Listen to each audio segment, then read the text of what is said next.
வாழ்க வேதாத்திரியம் குருவே துணை. திருப்பூர் எம்கேஜி நகர் மனவளக்கலை மன்ற அறங்காவலர்களே, ஆசிரியர் பெருமக்களே, மனவளக் கலைஞர்களே, உங்கள் அனைவரையும் பெருமதிப்போடு வணங்கி வாழ்த்தி வரவேற்று எனது உரையை தொடங்குகின்றேன். இது உலக அமைதி வார விழா. உலகத்தில் அமைதி வேண்டும், எல்லாரும் விரும்புகிறோம். இப்போ கூட பாருங்க, நாடுகளுக்கு இடையில போர் நடந்துக்கிட்டே இருக்குது. நேற்று கூட அமெரிக்கா ஒரு நாட்டு மீது போர் தொடுத்திருக்கு. நம்ம நாட்டு மீது அண்டை நாடுகள்லாம் அவ்வப்பொழுது போரிட்டு தான் இருக்குது. உலகத்தில் எங்கேயுமே அமைதி இல்லை. மனிதகுல வாழ்க்கையில் அமைதி இல்லைன்னா இப்போ என்ன அர்த்தம்? உலகம்னா உலகம் முழுதும் வாழ்கிற மக்கள் வாழ்க்கையில் அமைதி இல்லை. அமைதி இல்லைன்னா அப்போ என்ன இருக்குது? துன்பம். துன்பப்படுகிறார்கள். எல்லோரும் துன்பம் இல்லாமல் தான் வாழ விரும்புகிறோம், துன்ப அனுபவத்தை விரும்பலை. அப்போ துன்பம் இல்லாத வாழ்வே நல வாழ்வு. முதல்ல புரிஞ்சுட்டீங்களா? இப்போ நம்ம ஒருவர் சந்திக்கும் போது, நண்பர்கள் உறவினர்களை சந்திக்கும் போது என்ன விசாரிக்கிறோம்? நல்லா இருக்கீங்களா? நல்லா இருக்கவங்களுக்குன்னு என்ன அர்த்தம்? துன்பம் இல்லாமல் இருக்கிறீங்களா? நான் அதை சொல்றது சரிதானே? அப்படின்னா அது என்னன்றது இதுவரையில் எத்தனையோ பேர் ஏதோ சொல்லியிருக்கலாம். ஆனால் எனக்கு தெரிய நம்முடைய ஆசான் வேதாத்திரி மகரிஷி தான் எது நல வாழ்வு அப்படின்றத அதை குறிப்பிட்டு சொல்லியிருக்கிறார். உடல் நலத்தோடு வாழ்வது நல வாழ்வு, நோயற்ற வாழ்க்கை. எல்லாருக்கும் தெரியும். உடம்புல நோய் இருக்குதுன்னா என்ன சொல்லுவோம்? எனக்கு கொஞ்சம் உடம்புக்கு நல்லா இல்லைங்க, புரியுதா? நலமறிய நாட்டம்னு கேட்போம். இன்னொரெல்லாம் கடிதம் எழுதுவோம். இப்போ யாரும் இந்த மொபைல் வந்த பிறகு எழுதுறது. இது ஒத்துக்கிறீங்களா? முதல்ல நல வாழ்வு என்றால் முதல்ல உடல் நலம் வேணும். எல்லாருக்குமே தெரியும், ஹெல்த் இஸ் வெல்த். முதல்ல உடல் நலம் தான் ரொம்ப முக்கியம், இல்லையா? சுவர் இருந்தால்தான் சித்திரம் எழுத முடியும். உடல் நலத்தோடு வாழ்வதே இன்ப வாழ்வு. எல்லாருக்கும் தெரியும். சரி, ஒன்னாச்சா? ரெண்டாவது, பொருள் இல்லாருக்கு உலகம் இல்லை. நம்ம பிறந்ததுல இருந்து மறையும் வரையில் பொருள் பயன்பாடு இல்லாம வாழ முடியுமா? எவ்வளவு பொருட்களை பயன்படுத்துறோம் உயிர் வாழ்வதற்கு. உயிர் வாழ்வதற்கு அடிப்படையா 3 பொருள் வேணும்: உணவு, உடை, உறைவிடம். அதுக்கு மேல நம்ம கஷ்டப்படாம வாழணும், காலத்தை மிச்சப்படுத்தி வாழணும், இல்லையா? இந்த உலக இன்பங்களை அனுபவிக்கணும். அதுக்கு எவ்வளவு பொருள் தேவையா இருக்குது பாருங்க. எங்க வீட்டில் 2 நாளா வாஷிங் மிஷின் பழுதாயிடுச்சு. வீட்டில் அப்படியே தவிக்கிறாங்க. ஏன்? இப்போ நம்முடைய வாழ்க்கை முறை அப்படி ஆயிடுச்சு. மொபைல் ஃபோன் ஒரு நாள் ரிப்பேர் ஆயிடுச்சுன்னா போச்சு, போச்சு. பாருங்க, இந்த பொருள் எவ்வளவு எவ்வளவு சங்கடப்படுறோம், கஷ்டப்படுறோம், புரியுது? பொருள் எல்லாருக்கும் தெரியுது இல்ல? இந்த பொருள் வசதி எல்லாருக்கும் இருக்குதா? கஷ்டப்படாமலும் காலத்தை மிச்சப்படுத்தியும் வாழுகிற அளவுக்கு இருக்கணும்ல? தொலைத்தொடர்பு சாதனம், போக்குவரத்து வசதி. இப்போ நான் வந்திருக்கிறேன், வீட்டில் இருந்து 2 வீலரில் வந்தேன் பேருந்து நிலையத்துக்கு. அங்கேருந்து பஸ்ஸில் வந்தேன். இப்போ திரும்ப ஐயா 2 வீலரில் கூப்பிட்டு வந்தார். அதெல்லாம் கம்ஃபர்டபுள். நான் என் காரில் வந்தால் கூட ரொம்ப கஷ்டப்பட்டு வந்திருக்கணும், புரியுது? ஒரு கஷ்டமும் இல்லை. அப்போ போக்குவரத்து வசதியெல்லாம் வேணும்ல, தொலைத்தொடர்பு சாதனம்லாம் வேணும்ல. நான் இப்போ கேட்குறேன், எல்லாருக்கும் இது இருக்கா? துன்பம் தானே அது. புரியுதா? புரியல? சரி, அப்போ இதுக்கு பேர் தான் பொருள் பிரச்சனை. ஒன்று உடல் நல பிரச்சனை, ப்ராப்ளம், சிக்கல். பிரச்சனைங்கிற சொல்லுக்கு ஒரு பொருள் இருக்குதுங்க, இல்லாமைன்னு பேர். இல்லை, இந்த பகுதியில் கொஞ்சம் தண்ணி பிரச்சனைன்னா என்ன அர்த்தம்? தேவையான அளவு தண்ணி இல்லைன்னு அர்த்தம். புரியுதுல்ல? அப்போ உடல் நலம் இல்லை, உடல் நல பிரச்சனை, அது துன்பம். அப்ப பிரச்சனையோடு வாழ்வது துன்பம், பொருள் பிரச்சனையோடு வாழ்வது துன்பம். புரியுதுங்களா உங்களுக்கு? ஒன்றும் உடலுக்கு நோய் எல்லாருக்கும் வரும், அதை எல்லாரும் தனிச்சு வாழ்றோம். திருவள்ளுவர் சொல்ற மாதிரி இந்த நோய் பற்றிய அறிவு இருந்தா தான் அறிவு. நோய் நாடி நோய் முதல் நாடி அது தணிக்கும் வாய் நாடி வாய்ப்பை செயல்.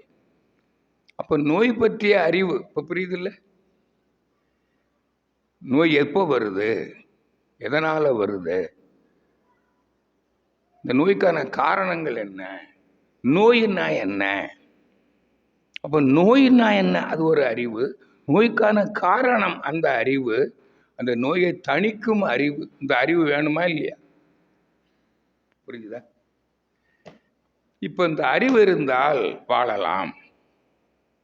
புரியுது இல்லை? இப்போ துன்பம் இல்லாமல் வாழலாம், நல வாழ்வு. புரிஞ்சு போச்சா இல்லையா? நீங்க நான் போறதுக்குள்ள ஒத்துக்கலைன்னா உங்களை விட மாட்டேன் நான். எத்தனையோ முறை இங்கே வந்து நான் பேசியிருக்கிறேன். ஐயாலாம் ஆரம்ப காலத்துல இருந்து நான் பார்க்குறேன். அமிர்தலிங்கம்லாம் இருந்தார், காளியப்பன் எல்லாம் நினைக்கும்போது அவங்களுடைய எண்ணம், அவங்களுடைய தொண்டு சேவை. இன்னும் நிறைய பேர் இருக்கிறீங்க, ஏதோ பேர் சொல்லலைன்னு நினச்சிக்காதீங்க. எல்லாருக்கும் புரிச்சுட்டீங்களா? அறிவு. அதனால்தான் அறிவு அர்த்தம் காக்கும் கருவின்னார் திருவள்ளுவர். அறிவு, அறிவுதான் துன்பத்திலிருந்து நம்மளை காப்பது. திருக்குறள் உங்களுக்கு தெரியும்னு நினைக்கிறேன். அறிவுடைமைங்கிற அதிகாரத்தில் முதல் திருக்குறள், அறிவு அற்றம் காக்கும் கருவி செருவார்க்கும் உள்ளளிக்கலாக அரண் அப்படிங்கிறார். எதிரிகளிலிருந்து நம்மை காப்பதற்கு நம்ம என்ன போட்டு வச்சுக்கிறோம்? அரண். அது மாதிரி அற்றம் காக்கும் கருவி. ஒரு போர்க்களத்தில் சிப்பாய் கையில ஒரு கேடயம் வைத்திருப்பது போல, இந்த கேடயம்ங்கிற கருவி எதிரினுடைய தாக்குதலிருந்து தன்னை காத்துக்கொள்ள. புரியுதா? இப்போ அறிவு எவ்வளவு முக்கியமானது, புரிஞ்சிட்டீங்களா? சரி, இப்போ நமக்கு நல வாழ்வுக்கு அறிவு வேணுமா வேண்டாமா? அறிவுடையார் எல்லாம். ஒருவர் கூடாத பழக்கங்கள், ஒழுக்க பழக்கம் இல்லை, உடல்நலம் கெட்டு போச்சு. இப்போ மது அருந்துறாங்க. இப்போ எல்லாருக்கும் தெரிஞ்சது மது. புகை பிடிக்கிறாங்க, எதேதோ பண்ணுறாங்க, நேரம் தவறி சாப்பிட்றான், எல்லாம் செய்கிறாங்களா இல்லையா?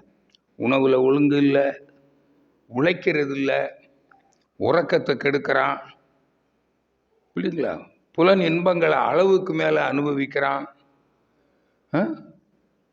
பிறரை வேதனைப்பட வைக்கிறான், பிறரை வருத்தி வாழுகிறான். அப்போ அவன் திட்டுறானோ திட்டல, நீ நல்லா இருப்பியா, நீ நொந்துதான்டா சாவ.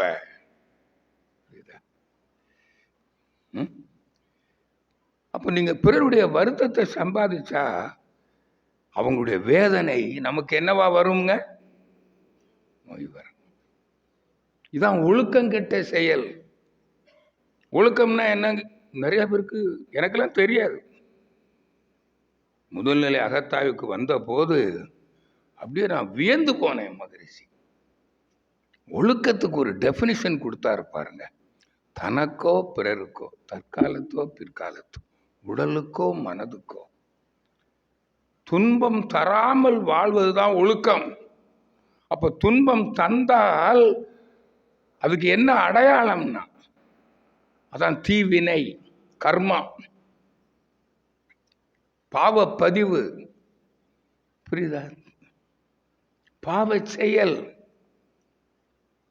அதுக்கு என்ன அடையாளம்னா உடலில் நோயின் தர்மகிரிஸ். என்ன சாதாரண ஆளுன்னு நினைக்கிறீங்களா? அப்படியே பார்க்கணும் நீங்க. இதுவரையில ஏன்னா மகரிஷி அளவுக்கு யாரும் விரிவா சொல்லல அவங்களுடைய நூல்கள்ல. திருவள்ளுவர் சொல்லியிருக்காரு, ஒழுக்கத்தை பற்றிலாம் சொல்லியிருக்காரு. ஆனா அந்த நோய்க்கு இப்படி தனக்கோ பிறருக்கோ அதையும் மகரிஷி சொல்றாரு. நீ 5 அளவு முறை மீறுவது உனக்கே நீ செய்கிற தீய செயல், பாவம், கர்மா. இவ்வளவு தெளிவா திருவள்ளுவர் கூட சொல்லியிருக்கிறாரா? அவர் உணவை பற்றி சொல்லியிருக்கிறார். உழைப்பு, உறக்கம், பாலுறவு, எண்ணம், இப்படி வரிசைப்படுத்தி இவ்வளவு தெளிவா சொல்லலை. ஒருவேளை அவர் காலத்தில் நாம் வாழ்ந்திருந்தா இவ்வளவு நேரில் சொன்னாலும் சொல்லியிருப்பார். நாம் வாழலையே. நம்ம மகரிஷி சொன்னதை அப்படியே எழுதி வச்சுட்டார். அதை படிக்கிறவங்களுக்கு அவ்வளவா புரிய மாட்டேங்குது. எனக்கு புரிஞ்சு போச்சு. ஏன்னா அதை எழுதினவர்கிட்ட நேரடியாகவே நான் பாடம் படித்தவன். விளக்குவார் எப்படி உணவு நோயை கொடுக்குது, பிறருக்கு தீங்கு செஞ்சா நமக்கு எப்படி அவன் வருத்தம் நமக்கு எப்படி நோயா வரும், எப்படி வருது. பிறர்க்கென்னா முற்பகல் செய்யும் தமக்கென்னா பிற்பகல் தாமே வரும்னு வள்ளுவர் சொன்னாரு. இதெல்லாம் இவ்வளவு தெளிவா எனக்கு விளக்குறதுக்கு நேரம் இல்லை. உங்களுக்கு எல்லாரும் தெரியும். ஏற்கனவே இங்க எத்தனை அறிஞர்கள் வந்து பேசியிருக்கிறாங்க. இவ்வளவு நாளுமா தெரியாம இருக்கிறீங்க. இந்த அறிவு சரி. இன்னும் அது போக வேறு காரணத்தினால வரும். சுற்றுப்புற சூழல், சந்தர்ப்பம், மோதல், கோள்கள் சஞ்சாரம், இதுதான் பிறர் வினை, சமுதாய வினை. இந்த சமுதாயம் தானே நம்ம உண்ணுகிற உணவு, நிலம், நீர் எல்லாத்தையும் கெடுத்துட்டீங்கல்ல. சுற்றுப்புற சூழலை கெடுத்துட்டீங்கல்ல.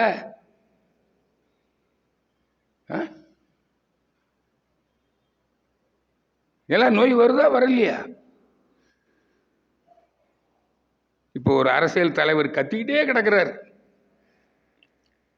உணவை நஞ்சாக்கி போட்டீங்க, அதுக்கு இந்த அரசாங்கம் உடைமை. நீரை நஞ்சாக்கி போட்டீங்க, நீரை வித்துப்பிட்டீங்க, மலையை உடைக்கிறீங்க, மண்ணை அழுறீங்க, காடை அழிக்கிறீங்க.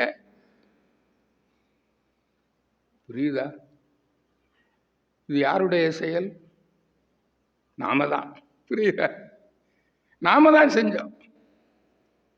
தீதும் நன்றும் பிறர் தர வாரா. நான் செய்யல, நாம் செஞ்சோம். நீங்க செஞ்சா எனக்கு வருது விளைவு. ஏன்? இங்கதான் மகரிஷி சொல்றார், நீயாக மட்டும் வாழவில்லை, நீ தனியாக வாழவில்லை, நீ சமுதாயமாக வாழ்கிறாய்.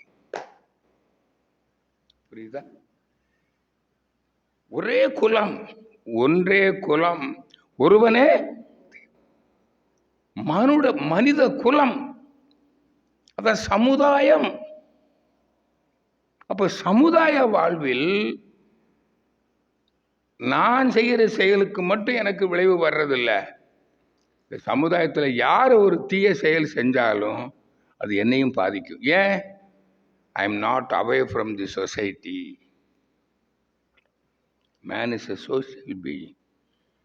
அதனால தான் இங்க தன்முனைப்பு, நான் தனியாக இல்லை, ஆணவமே இல்லை. எல்லாரும் சமம், ஆல் ஆர் ஈக்குவல். புரிஞ்சுட்டீங்களா? மகரிஷி சொல்லியிருக்காங்க, மகான்கள்லாம் அங்கங்கே நூல்கள் அங்கங்கே இருக்குது. நமக்கு மகரிஷி மாதிரி தெளிவாக நின்று சொல்கிறேன். அவங்க சொல்லியிருப்பாங்க, நான் இல்லை. அப்போ நீ மகரிஷி லேட்டஸ்ட். புரியுதுங்களா?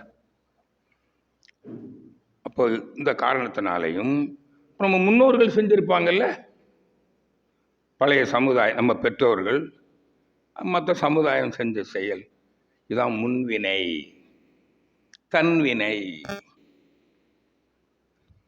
இததான் சஞ்சித கர்மா, பிராரப்த கர்மா. இப்போ நோய் வந்துருச்சு.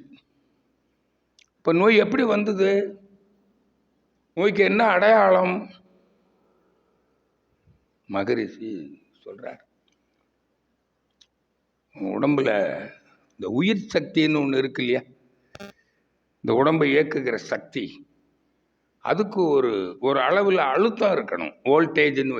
இந்த மின்சாரத்தை வச்சு பார்த்தீங்கன்னா அங்கே வோல்டேஜ் எல்லாருக்கும் புரியுதுல்ல. அந்த வோல்டேஜை நீ மெயின்டைன் பண்ணணும். இது உன் பொறுப்பு. அது எப்படி மெயின்டைன் பண்ணுறது அப்படின்னா, நம்ம உயிர் சக்தி நம்ம உடம்புல எங்கே இருந்து உற்பத்தி ஆகுது? செல், உயிரணுக்கள். Every cell is a generator of bio magnetic energy. இதான் வேதாத்திரியம். சீவகாந்தம், சீவ காந்த சக்தி, அதான் உயிர் சக்தி. மின்காந்தம் போல. புரியுதா இல்லையா? இப்போ இந்த மொபைல் ஃபோன் வேலை செய்யணும்னா இங்கே ஒரு பேட்டரி இருக்கு, பேட்டரி செல். அதுக்கு அந்த பேட்டரி செல்லுக்கு உள்ளுக்குள்ள வேதிப்பொருள் இருக்கு, ரசாயனம். அவருடைய அளவு தரம் சரியா இருக்கிற வரைக்கும் தான் சார்ஜ் ஃபுல்லாக நிற்கும், 2 நாளைக்கு வரும்.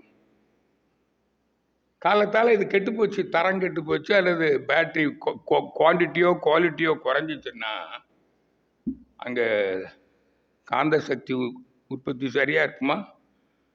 நல்லா புரியும்.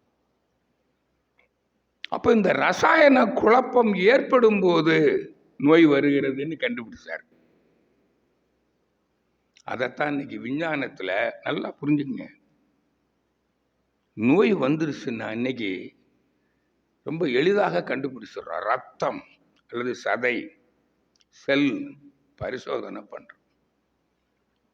அதில் சீவ ரசாயன தான் பயோகெமிக்கல், பயோகெமிஸ்ட்ரின்னு ஒரு பாடம் இருக்கு. பரிசோதனை பண்ணி பார்க்குறீங்க. என்ன பார்க்குறோம்னா, இருக்க வேண்டிய ரசாயனம் இல்லை, இருக்கக்கூடாத ரசாயனம் அங்கே இருக்குது, கெட்ட பொருள். இதான் நோய்க்கு அடையாளம். அப்போ அதனுடைய விளைவு என்ன நடந்ததுன்னா, சீவகாந்த இருப்பு குறைஞ்சி போச்சு. அதான் நோய். புரியுதா உங்களுக்கு? எல்லாருக்கும் தெரியும், வீட்டில் 220 வோல்ட் மின்சாரம் இருக்கணும். அதுக்காக தானே வோல்டேஜ் ஸ்டெபிளைசர்லாம் போடுறீங்க. அது ஸ்டேபிளாக இருக்கணும், நிலையாக இருக்கும். இது சப்ஜெக்ட் டு ஃப்ளக்சுவேஷன், கூடும் குறையும். அப்போ வோல்டேஜ் குறைஞ்சதுன்னா அங்கே வேலை செய்யாதில்லை. இதுதான் அறிவுங்க, இதுதான் உயிர் அறிவு. அந்த உயிர் என்பதுதான் கடவுள். அண்டத்தில் கடவுளாய் கருதப்படுபவன் பிண்டத்தில் உயிர் என பேசப்படுகிறான். புரியுதா? புரியலையா? இதான் கடவுள் பற்றிய அறிவு. இந்த உயிர் தான் நம்ம அப்பா அம்மா உடம்புல இருந்த உயிர், கருவில் இருந்த உயிர் தான் நம்ம அம்மா உடம்புல இருந்து நிலம், நீர், நெருப்பு, காற்று, விண் அங்கிருந்து எடுத்து இந்த உடம்பை கட்டி இருக்குது. அப்போ இந்த உடம்பை படைச்சது யாரு? கடவுள் தானே சொல்றீங்க. புரியுதா? படைத்தது, அதை ஆக்கியது, எப்படி வேணாலும் வச்சுக்கோங்க. இந்த படைத்த பரமசிவன் யாரு? அப்போ இப்போ தெய்வம், இறைவன், கடவுள், ஆண்டவன் எல்லாமே என்னதுங்க? உயிர். இது காந்த சக்தி. புரியுதா? அப்ப இந்த உடலை இயக்குவது காந்த சக்தி. உயிர் உடல், தாவரம், புழு, பூச்சி, ஊர்வன, கால்நடை எல்லாம், மனிதன் எல்லாம் உயிர். அப்ப இந்த பூமியை இயக்குறது, அணுவை இயக்குவது, அதுக்கு ஒரு காந்த சக்தி இருக்கணும் இல்ல? அதுதான் பிரபஞ்ச காந்த சக்தி, அதுதான் சுத்த வெளி, அதுதான் கும்மிருட்டு.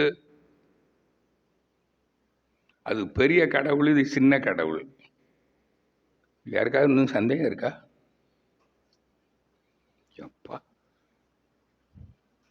இதுல நிறைய பேர் பிரம்ம ஞானம் முடிச்சவங்க. எல்லாருக்கும் மகரிஷி சொல்லி இருக்கிறாரா இல்லையா? இதைத்தான் நானும் திரும்ப சொல்ல வந்திருக்கிறேன். ஏன்னா நிறைய பேருக்கு மறந்து போயிடுச்சுன்னு நான் நினைக்கிறேன். புரியுதா? இப்போ மணிகிட்ட கேட்டேன், வருஷத்துக்கு எவ்வளோ பேர் வர்றாங்க, வரமாட்டேங்கிறாங்க, குறைஞ்சிக்கிட்டு வருது. ஏன்? இந்த பகுதியில் இருக்கிற மக்களுக்கெல்லாம் அறிவு இருக்கா? உடல் நலத்தோடு வாழ்ற அறிவு இருக்கா? நோய் பற்றிய அறிவு, நோயற்று வாழ விரும்புறாங்கல்ல,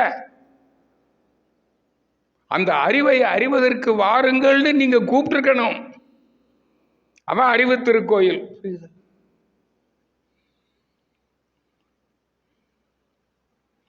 புரியுதா உங்களுக்கு? ஒரு நாள் ஒரு ஊர்ல அறிவு திருக்கோயில் திறந்துருக்கான். வாழை மரம்லாம் கட்டி திறந்து வச்சது. நான் அந்த ஊர்ல தங்கி இருக்கிறேன். திறப்பு விழா முடிச்சுட்டு மறுநாள் காலையில அங்க முன்னாடி நிக்கிறேன். இப்போ யாரோ வெளியூர்ல இருந்து வந்தவங்க ஒரு 2 பேர், 2 இளைஞர்கள், அந்த ஊருக்காரங்க தான் வெளியூர்ல இருந்து வந்திருக்காங்க போல இருக்கு. அப்படியே வர்றாங்க. வரும்போது பார்க்குறேன், டேய் இது என்னடா இது அறிவு திருக்கோயில், நம்ம ஊர்ல புதுசா ஒரு கோயில் வந்திருக்குது. அப்ப இருக்கிறவன் வெளியிருந்து வந்தவன் ஒருத்தன், உள்ளூர்காரன் சொல்றான், டேய் வாடா, அது அறிவில்லாதவனுக்கு கட்டி வச்சிருக்காங்கடா, நமக்கு இல்லடா, வாடா. ஓ, அப்ப அவன் கூட கொஞ்சம் தெரிஞ்சுதான் வச்சிருக்கிறான். இந்த ரோட்ல போறவங்க எத்தனை பேர் அறிவு திருக்கோயில் போர்டு பாக்குறாங்க? நீங்க ஒரு போர்டா வைக்கலாம் இல்ல? அறிவு திருக்கோயில்னா உடல் நலம் காக்கும் அறிவை கற்றுக்கொள்ளும், அந்த அறிவை கற்றுக்கொள்கிற கல்வி கூடம். புரியுது? அப்படியே சொல்லணும்ல, அறிவறிய அறிவு திருக்கோயில், அப்படித்தானே மகரிஷி சொன்னாரு. நீங்க அப்படி ஒரு போர்டு வைக்கணுமா இல்லையா? உடல் நலம் காக்கும் அறிவை அறிய அறிவு திருக்கோயில். அறிவு திருக்கோயில் மேலே எழுதியிருக்கீல 1, உடல் நலம் காக்கும் நோயற்ற வாழ்வுக்கு நோயற்று வாழும் அறிவை அறிய அறிய அப்படின்னு சொல்லி விட்டுறான். போட்டா வருவானா வரமாட்டானா? அப்ப இங்க வந்தா இங்க கத்து கொடுக்கிற வாத்தியாருக்கு அந்த அறிவு இருக்கணும்ல. இப்பதான் சிக்கல் வருது. உங்களுக்கெல்லாம் இருக்கிறதா நான் நம்புறேன். புரியுதா உங்களுக்கு? அப்படி யாருக்காவது இங்க இருக்கிற ஆசிரியர்களுக்கு உங்களுக்கு இன்னும் அந்த அறிவு தெளிவு இல்லைன்னா இன்னைக்கு சொல்லிட்டேன், மறந்துடாம இதை நீங்க மக்களுக்கு சொன்னா போதும். அப்ப நாங்க இங்க என்ன செய்கிறோம்? அந்த ரசாயன குழப்பத்தை சரி பண்ணணும்ல. அதை பண்ணிட்டீங்கன்னா உற்பத்தி கூடிரும். அந்த கழிவு பொருளை வெளியேற்றணும், பார்த்தீங்களா? தேங்காம வெளியேற்றணும். நாள்தோறும் கழிவு பொருள் உற்பத்தி ஆகும்.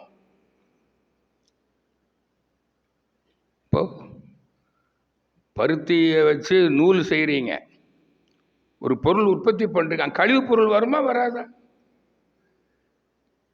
அப்போ இங்கே செல்களை உற்பத்தி செய்யும் போது இந்த உணவுல இருந்து கழிவுகள் பிரியும், உணவு கழிவு. அந்த கழிவு நாள்தோறும் வெளியேறணும். அதுக்கு என்ன செய்யணும்னு சொன்னாங்க. அந்த காலத்தில் சித்தர்கள் கண்டுபிடிச்சாங்க. அதுதாங்க உடல் பயிற்சி. புரியுதா? இன்னைக்கு உலகம் முழுவதும் உடல் நலம் பற்றிய அறிவில் உயர்ந்த அறிஞர்கள், மருத்துவர்கள். இப்போ கூட கடந்த மாதம் லண்டனில் ஒரு கான்ஃபரன்ஸ் நடந்தது. வேர்ல்டு ஹெல்த் ஆர்கனைசேஷன் ஒரு கான்ஃபரன்ஸ் போட்டிருந்தது. நிறையா மருத்துவர்கள் வந்திருக்காங்க. அதில் உடற்பயிற்சியை பற்றி ஒரு நிறையா இது பண்ணி ஒரு அறிக்கையெல்லாம் கொடுத்துருக்குறாங்க. என்னுடைய நண்பர் ஒருத்தர் அயர்லாண்டிலேருந்து அங்கேருந்து எனக்கு ஃபோன் பண்ணார். ஐயா, இந்த கான்ஃபரன்ஸ்க்கு நான் வந்திருக்கேன். அவர் அயர்லாண்டில் இருக்கார், அயர்லாந்து இங்கிலாந்து போயிருக்கிறாரு. இந்த மாதிரி ஐக்கிய நாடுகள் சபையிலிருந்து பண்ணி கடைசியில் உடல் பயிற்சி எல்லோருக்கும் அவசியம் அப்படின்னு சொல்லியிருக்காங்க. புரியுதா? இதை மகரிஷி சொல்லி எல்லாருக்கும் அவசியம். ஆணாக இருக்கட்டும், பெண்ணாக இருக்கட்டும், எந்த வயதினராக இருந்தாலும், எந்த தொழில் செய்கிறவங்களாக இருந்தாலும். அதனால தான் அந்த பயிற்சியை ஒரு காலத்தில் எப்போவோ கண்டுபிடிச்சாங்க. கிரகாம்பல் டெலிஃபோன் கண்டுபிடிச்ச மாதிரி. இப்போ அந்த ஃபோனை கை கொண்டு தர்றோம், வாங்கிக்கிறீங்களா? ஒருத்தரும் வாங்க மாட்டேன். முதல்ல கண்டுபிடிச்ச காருக்கு தர்றோம், வாங்கிக்கிறீங்களா? பிளாக் அண்ட் ஒயிட் டிவி கொடுக்குறோம், வாங்கிக்கிறீங்களா? அது கூட வாங்க மாட்டீங்களே. அப்போ லேட்டஸ்டாக கேட்குறீங்கல்ல, லேட்டஸ்ட் ஹைப்ரிட் கார். அது இப்போ நான் கம்ப்யூட்டர் கார் வந்துடுச்சு, டிரைவர் இல்லாமல். ஏன்னா டிரைவருக்கு பிரச்சனையாக இருக்குது. இப்போ டிரைவர் இல்லாத கார் வந்துடுச்சு. மாமனாருக்கு வாங்கி கொடுத்தா எந்த கார் கேட்பீங்க? இலவசமாக வாங்கி கொடுக்குறாரு. லேட்டஸ்ட் கார் தானே கேட்பீங்க. லேட்டஸ்ட் உடல் பயிற்சி. அது கூட சொன்னார் மகரிஷி, நீங்கள் இன்னும் ஆராய்ச்சி பண்ணுங்க. இதை விட குறைந்த நேரத்தில், கஷ்டப்படாம, காலத்து இன்னும் குறைந்த நேரத்தில் பயிற்சியை நீங்கள் கண்டுபிடிங்கன்னாரு. அதை நான் சிலதெல்லாம் செஞ்சு ஆராய்ச்சி பண்ணி நான் அதை செஞ்சுக்கிட்டு வரேன். அதனால தான் என்னவோ தெரியல, நல்லா இருக்கிறேன். என் வயசுக்கும் தோற்றத்துக்கும் சம்பந்தமே கிடையாது. புரியுதுங்களா? நானே அப்படி கண்ணாடி முன்னாடி பார்ப்பேன், நல்லா தான் இருக்கிறேன். தேங்க்ஸ் டு வேதாத்ரி மகரிஷி. 80க்கு மேலே நிறைய பேர் ஆளே காணோம்.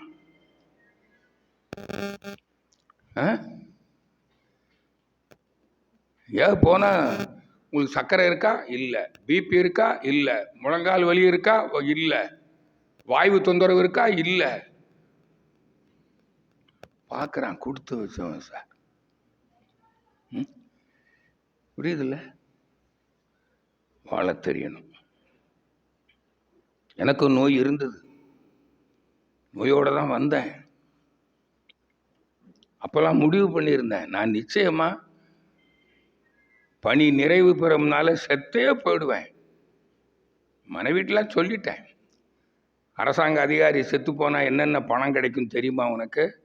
இன்னும் ஃபைலில் எல்லாம் எடுத்து வச்சு நீயே பத்திரமா வச்சுக்க. என்ன ஏன் என்கிட்ட கொடுக்குறீங்கன்னா, நீ தானே வாங்க போகிறேன்ன. நான் தான் எல்லாம் வாங்கினேன்.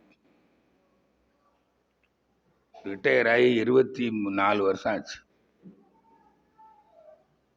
புரியுதா? யாருக்கு நன்றி சொல்றது? நான் அறிவு, ஞானி. அதான் ஞானி, தெளிந்த அறிவு. அந்த அறிவை மகிழ்ச்சி கொடுத்து உடல் பயிற்சி, அதான் கழிவு. அப்போ சத்து பொருள், உணவு மதுவே, மருந்து மதுவே. சித்தர்கள் கண்டு, நீ உணவு நீ சாப்பிடாம கூட இருக்கலாம், இப்ப கூட இருக்கிறாங்க. தண்ணி குடிக்க கூடாம இருக்கிறான். உனக்கு மருந்தே இல்லை. உணவு மதுவே, மருந்து மதுவே. காயக்கல்ப பயிற்சி செய்ய 3 நிமிடம், காலை மாலை, உண்ணும் போது, உறங்கும் போது, தாம்பத்திய உறவின் போது முறையாக செஞ்சுட்டு வரணும். சரி, ஏதோ ஒரு சில சமயங்களில் முடியல, சாப்பிடும்போதாவது செய்யக்கூடாதா? சாப்பிட்றோம் இல்லை, காலையில் கண்டிப்பாக செய்யலாம். மாலையில் ஒரு வேளை சிலருக்கு சில சந்தர்ப்ப சூழ்நிலைகள் வராமல் முடியாமல் போகலாம். உறங்க போகிறப்ப செய்யலாம்ல. சரி லேட்டாக சாப்பிட்றீங்க, சரி பரவாயில்ல விட்டுருங்க. தாம்பத்திய உறவுல செய்யலாம்ல. என்னங்க கஷ்டம்? அறிவு தானே செய்வீங்க. அறிவு உடற்பயிற்சி செய்யணும், காயக்கல்பம் செய்யணும். உன் மனம் கொந்தளிக்கும் போதுதான் டென்ஷன், ஸ்ட்ரெஸ், மன அழுத்தம், அப்பதான் உனக்கு நோயே வருது. ஏன்? மனம் கொந்தளிக்கும் போது. மனம்ங்கிறது என்ன? உயிர் தானே. கடல் கொந்தளிச்சா கடல் நீர் கடலை விட்டு வெளியில வந்துடும். மனம் கொந்தளிச்சா உயிர் எங்க வந்துடும்? வெளியில போயிடும். உயிர் போச்சு. அப்ப இருப்பு குறையும் இல்லை. அப்போ உன் மனசை நீ என்ன பண்ணணும்?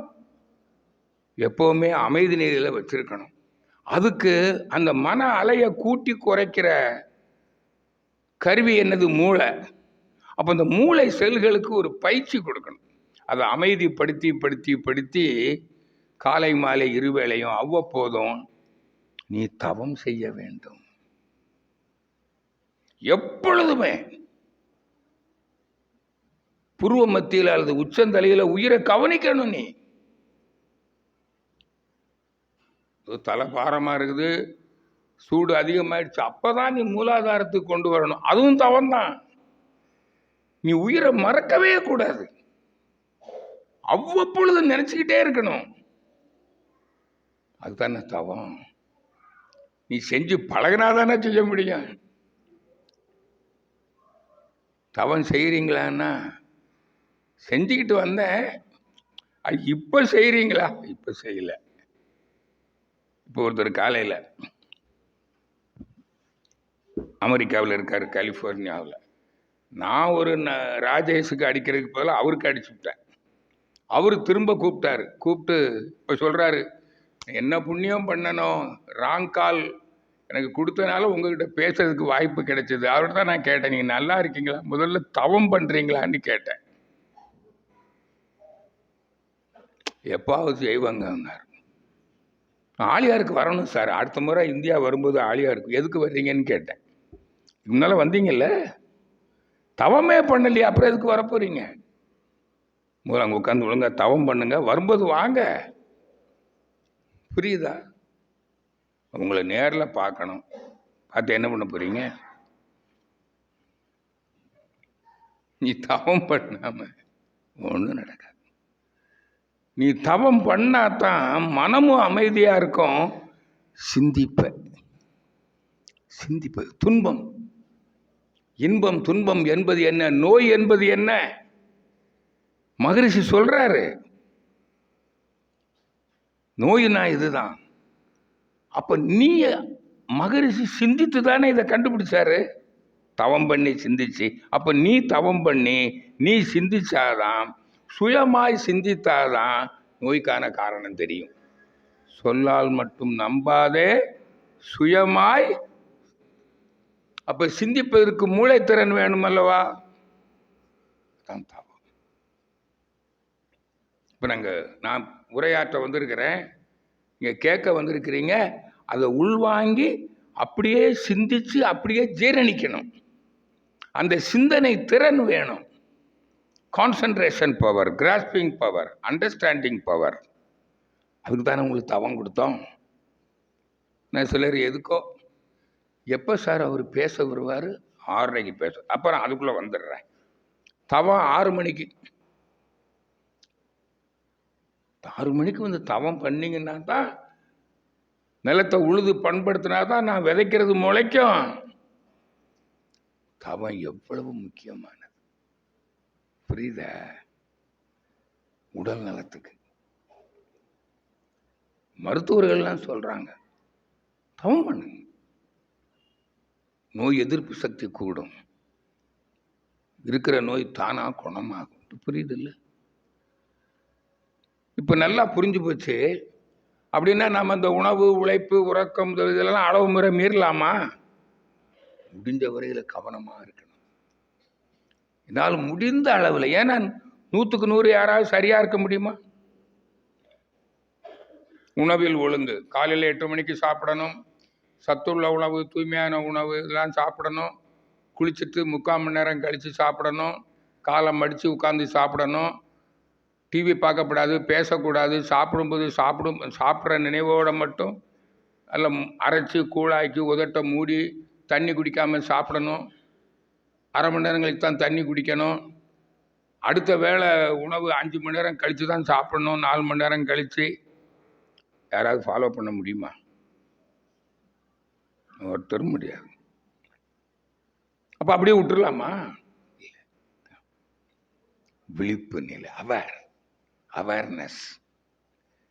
புரியுதா?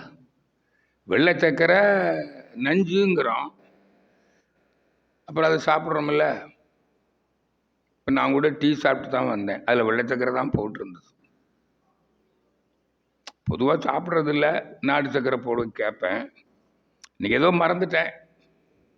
சரி, ஏதோ ஒன்று. அப்படி இல்லை, 100க்கு 100 யாரும் சரியாக இருக்க முடியாது. நஞ்சு கலந்த உணவு இருக்கும். அந்த நச்சுத்தன்மையை வெளியேற்றக்கூடிய சக்தி உனக்கு இருக்குமே, ஆனால் நீ நஞ்சையும் திங்கலாம். சித்தர்கள் சாப்பிட்டுருக்கிறாங்க. புரியுதா? அதனால அதாவது நஞ்சு சாப்பிட்றதா, நீ உணவுலையும் கவனமா இருக்கணும். நீ எப்பவுமே உங்ககிட்ட என்ன பண்ணணுங்க? அந்த சக்தி, அதான் தெய்வீக சக்தி. கடவுளே என்ன காப்பாத்து, நோயிலிருந்து காப்பாத்துங்கிறீங்களே, கடவுளை வேண்டுறீங்கல்ல. வீட்டு சாமி, காட்டு சாமி, நாட்டு சாமி, அந்த சாமி, இந்த சாமி, கடவுளை. இப்போ எது கடவுள் சொல்லுங்க? அறிவு தான் கடவுள். அதான் அறிவே தான் தெய்வம். புரியுதா? அப்ப அந்த அறிவு தான் கடவுள். அதுதான் உன் உயிராக இருக்கிறது என்பதை எப்படி தெரிஞ்சுக்கிறது? அந்த உயிர் தான் மனம். அதுக்கு தான் மனதை, அறிவுக்கு உருவம் கிடையாது, அதான் சுத்த வெளி. உயிர் மையத்து அமைந்த வெளிய அறிவு, அது கடவுள், அது தெய்வம். கடவுள்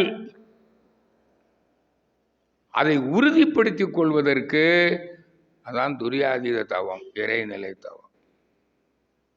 புரியுதா? யாருக்கெல்லாம் துரியாதீத தவம் கொடுத்தோமோ அதுக்கு பேர் இறைநிலை தவம் தான். நீங்க செஞ்சிருந்தால் உங்களுக்கு உறுதியாயிருக்குமா இல்லையா? அப்படியே பண்ணியிருப்பீங்க, அப்படியே அதை கண்டுருவீங்க. இருளை நினைப்பீங்க, அப்படியே பழக பழக பழக பழக இந்த இருளை தான் கவனிச்சுக்கிட்டே இருப்பீங்க. கும்மிருட்டு காட்சியா வந்துடும். இருளுக்குள் இருள். காக்கா கருப்பு தான், ஆனால் காக்காவை விட கருப்பான ஒரு பறவை இருக்குது, குயில்.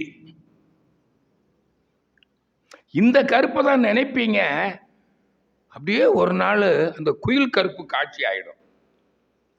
இதை வள்ளலார் சொல்றார், வானத்தில் மயிலாட கண்டேன், மயில் குயில் ஆச்சுதடிங்கிறார். புரியுதா? மயில்ல 7 வர்ணங்கள் இருக்கு, அதான் ஒளி, விப்தியார். அந்த ஒளிக்கு மூலம் எது? இருள். நான் ஒளியாக பார்த்தேன் இறைவனை, ஜோதியாக, வெளிச்சமாக, ஒளியாக. ஜோதிக்கு இன்னொரு பொருள் இருக்கு, அறிவு. புரியுதா? ஆனா அது என்ன ஆச்சுன்னா குயில் ஆச்சு தடிங்கிறார். அப்பதான் அதுக்கு உறுதியாச்சு அவருக்கு. அந்த அறிவு தான் தெய்வம், அதான் அருட்பெரும் ஜோதினார். அது பேரறிவுன்னாரு. மகரிஷியும் பேரறிவுங்கிறார். தி சூப்பர் கான்சியஸ். மனிதனிடம் இருக்கிற அறிவும் அறிவு தான், அந்த பேரறிவினுடைய பின்னம். புரியுதா? பருத்தி செஞ்சது, பஞ்சு செஞ்சது பேரறிவு தானே, அறிவு தானே. அந்த பஞ்சை நூலாக்கி துணியாக்கி செய்றீங்கல்ல திருப்பூர்ல, இது அறிவு இல்லையா? அப்ப அறிவு தான் அதை செஞ்சிருக்குது. அறிவு உங்ககிட்ட இருக்குது இல்லை, அப்போ அது கடவுள் இல்லையா? நாம் ஒவ்வொருவரும் அறிவு திருக்கோயில் மகிழ்ச்சி சொல்லுவார். புரியுதா? இதை சொல்றதுக்கு தான் வந்திருக்கிறேன். அப்போ இந்த அறிவை நீங்கள் அறிந்து அப்போ அப்போ அப்போ அப்போதான் அறிவறிய அறிவு திருக்கோயில்னு சொன்னார் மகிழ்ச்சி. முதல்ல உடல் நலம், இதெல்லாம் ரொம்ப ஈஸிங்க. அதான் மகிழ்ச்சி சொன்னார். பாருங்க, அந்த அறிவு தான் ஐம்பூதங்களாகி முறையாக கூடி உடலாகி உயிராகி மனமாக, உடலாக உயிராக மனமாக. மனம் மனிதன், உயிர் தான் ஜீவன். மனிதனும் ஒரு ஜீவன் தான். உடல், உடல்ங்கிறது உயிர் உடல். ஐம்பூதங்களும் கூடி இருந்தா உடல். ஐம்பூதங்கள்ல அது குலைஞ்சு போச்சு, உயிர் இல்லை. நிலம் இருக்கு, நீர் இருக்கு, நெருப்பு இருக்குது, காற்று இருக்குது, உயிர் இல்லை. அதுக்கு என்ன பேரு? பிணம். உடல் அதுக்கு பேரு. சடலம், சடப்பொருள், உயிர் பொருள் அல்ல, உடல் அல்ல. அப்ப உடல் வேறு, உயிர் வேறு, மனம் வேறா? சொல்லுங்க. மனிதன் வேறா? இப்ப மனிதன் யாருங்க? தெய்வம். புரியுதா? இப்போ மனிதன். அப்ப எது மனிதனாக இருக்கிறது? தெய்வம். புரிஞ்சு போச்சா இல்லையா? இதான் அறிவு. அப்போ இங்க பாருங்க, இப்போ உடலாக இருப்பது ஐம்பூதங்கள், அதுதான் உயிர் சிவகாந்தம், அதுதான் மனம். அப்போ நீங்க ஐம்பூதங்களையும் உயிர் சக்தியையும் மனதையும் மனதை அமைதி நிலையில் வச்சிருக்கணும். புரிஞ்சிச்சு இல்லை? அதுதான் தாவம். உயிர் வளமா இருக்கணும். அதுதான் என்னது? காயக்கல்ப பயிற்சி. புரியுதா? உடல் ஐம்பூதங்களும் சரியா இருக்கணும். அங்க வந்து அங்கோட அளவு தரம் கெட்டு போச்சு. ரசாயன மண். புரியுதா? அதை வெளியேற்ற சுத்தம் பண்றீங்க. அதுக்கு உடல் பயிற்சியும் காயக்கல்வி ஒண்ணுக்கு ஒன்று தொடர்பு இருக்குது. இதுதான் அறிவு. இன்னொன்று, பிறருக்கு தீங்கு செஞ்சா துன்பம். இதுதான் உடல் நலம் காக்கும் அறிவு. நான் இப்போ உங்களுக்கு முழுமையா சொல்லி இருக்கிறேன். சரிதானா? இந்த அறிவை நீங்க இப்ப எப்படி அறிந்து கொண்டீர்கள்? அந்த கடவுளை அறிந்ததுனால எல்லாருக்குமே உடல்நல பிரச்சனை பெரிய பிரச்சனை இல்லை. உண்மையான துன்பம் மகிழ்ச்சி சொல்றார், உடல் நோய் ஒன்றுதான். இன்னும் பொருள் பிரச்சனையோ, உறவு பிரச்சனையோ, மன நிறைவு பிரச்சனையோ நொடி பொழுதில் தீர்த்து விடலாம். ஆனால் உடலுக்கு வந்த நோயை முடியாது. முடியுமா? இப்போ சொல்றேன், முடியல. ரைட். அப்போ நல வாழ்வுக்கு கடவுளை அறிய வேண்டும். கடவுளை அறிகிற பயிற்சியும் கொடுத்துட்டோம் உங்களுக்கு. அதான் தியானம், தவம். ஞானக்கண்ணால் காணணும், ஐயப்பனை காணணும். அப்பதான் உனக்கு அமைதி, மோட்சம், துன்பம் இல்லாத வாழ்க்கை, இன்ப வாழ்வு. அதான் மோட்சக்கு வாழ்வு. ஐயப்ப பக்தர்கள் தான் பாடுறாங்க, யாரை காண? சாமியை காண. சாமியை கண்டா அங்க போய் அறிவை காணுகிறார்கள். ஜோதி, ஜோதி தரிசனம். அப்ப ஐயப்பன் யாரு? ஜோதி, அறிவு. புரியுதா? அவங்களுக்கு இது சொல்லி கொடுத்தாங்களா அவங்க குருசாமி? இங்க கூட இங்க யாராவது போயிருப்பீங்க சபரிமலைக்கு. ஜோதி காமிச்சாங்கல்ல தை 1ஆம் தேதி. இதுதான் அறிவு, இதுதான் ஐயப்பன்னு சொன்னாங்களா? சரி, ஏதோ போயிட்டீங்க, எப்படியோ போனீங்க, பொழுதுபோக்கு, ஏதோ விரதம் இருந்தீங்க, அதில் இவ்வளவோ நன்மைகள் உண்டு இல்லையா? விரதம் இருக்கிறதுல நிறைய நன்மைகள் இருக்கு. ஆனால் நீங்கள் என்ன ஆகலை? கடவுளை காணலை, அறிவை அறியலை, ஞானம் கிட்டவில்லை. ஞானம்னா என்ன தெரியுமா? தெளிந்த அறிவு, முழுமையான அறிவு. இப்போ ஞானம்தான் துன்பம் போக்கும். அஞ்ஞானம் துன்பத்திற்கு காரணம். ஞானம் துன்பமில்லாத வாழ்வுக்கு. துன்பமில்லாத வாழ்வே அமைதி வாழ்வு, நல வாழ்வு. புரிஞ்சிட்டீங்களா? உடல். சரி, அடுத்தது பொருள். பொருள் இப்ப சொன்னீங்களா? இந்த பொருளாக இருப்பது எது? அனுபவ பொருள்கள் இருக்கு இல்லையா, எல்லாம் ஐம்பூதங்களால் ஆனது தானே. எது ஐம்பூதங்களாக இருக்கிறது? இறைநிலை, கடவுள். அப்போ கடவுள் தான் ஐம்பூதங்களாகி மனித வாழ்க்கைக்கு தேவையான அனைத்து பொருட்களாக இருக்கிறது. இப்போ கடவுள்கிட்ட போய் வேண்டணுமா? கடவுள் தான் உன் பொருளாவே இருக்கிறது. புரியுதா? ஆனால் கடவுளை வேண்டாங்களே போய் பொருளுக்கு. அறியாமை தானே. வேதங்கள் சொல்லுது, மகான்கள் சொல்றாங்க, கடவுள் தனக்கு தேவையான பொருள்